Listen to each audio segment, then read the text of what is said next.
Last week I talked to you about revisioning Jesus, seeing Jesus in a new way and in a new light.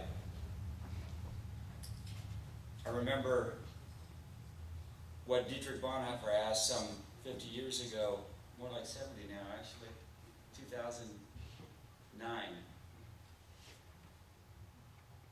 What is Christianity and who is Christ for us today? And so that quest for Jesus, for the historical Jesus in the 19th century and continuing even today with movements like the Jesus Seminar, trying to discern who Jesus really was and what he really taught. And as we study the life and teachings of Jesus, we see that he was not only a transformational figure, but he was a transforming figure, almost an elastic figure. A man not only for all seasons, but a figure for all centuries. Interestingly, I attended a lecture a few years ago, the portrayal of Jesus through art down through the centuries. It was quite interesting to see how the figure and the perception of Jesus has transformed and become more contemporary, relevant, and powerful with each passing generation. And yet the quest continues. Who was Jesus? Well, we have three proofs from the scholarly world that Jesus was Mexican. How do we know that? His first name was Jesus. He was bilingual, and he was always being hassled by the authorities. But then there are equally good arguments that Jesus was black. He called everybody brother. He liked the gospel, and he couldn't get a fair trial. But then there are equally good arguments that Jesus was Jewish. He went into his father's business. He lived at home until he was 33. He thought his mother was a saint, and his mother was sure that he was God. But Jesus could have been a Californian. He never cut his hair. He walked around barefoot, and he started a new religion. But then there were good reasons that Jesus was Irish, for some of you in the front row here. He never got married. He was always telling stories, and he loved green pastures.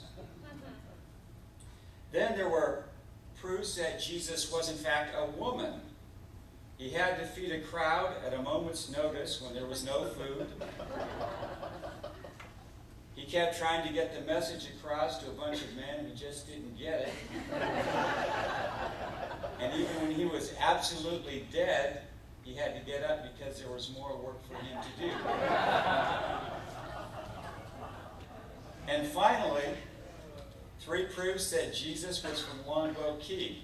And I hate to say, as much as I struggled to try to find some commonality between Jesus and folks from Longboat Key and to come up with something clever, I could find absolutely no connection between Jesus and people from Longboat Key.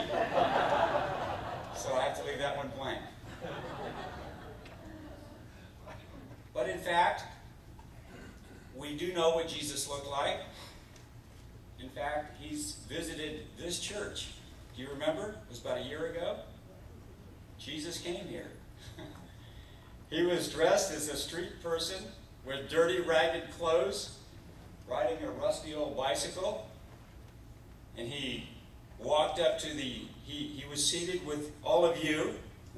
And when the service started, he walked up to the communion table and he snagged a piece of communion bread. There was some visible gasp and awes when he did that. And then he walked to the pulpit and removed his cap and old greasy coat and delivered the sermon. And that's when you discovered that raggedy street person was your minister. And the text of the day was one of my favorites from the Gospel of Matthew. As much as you've done it to the least of these, you've done it to me. Well, Jesus was God in disguise. A powerful and unique expression of God whose connection with God was so direct and his union with God so complete that he could say, if you've seen me, you've seen the Father. But the real good news is this. Jesus came not only to show us what God is like, but to show us that we are like God. And probably the most poignant commentary, the most accurate commentary came from Joe Giusti when he walked through the door and greeted me, and he simply said, well, today you gave us a promotion. You gave human beings a promotion. Well, the fact is, I didn't give you a promotion. In Christ, humanity got a promotion. Because Jesus reminded us of our inherent worth, our inherent value, that we are all children of God, that we are all sons and daughters of God. We all share that same divine DNA that Jesus shared. Now, the implications of this radical truth are life-changing and they're world-changing. Because every human being is God-breathed, then every human being is of equal value. We all stand on level ground at the foot of the cross. Because God is in each of us, we should treat each other as if we were God in disguise. So last week I talked to you about revisioning Jesus, about seeing Jesus in a new way. And this morning, I want you to think about revisioning humanity, seeing each other in a new way.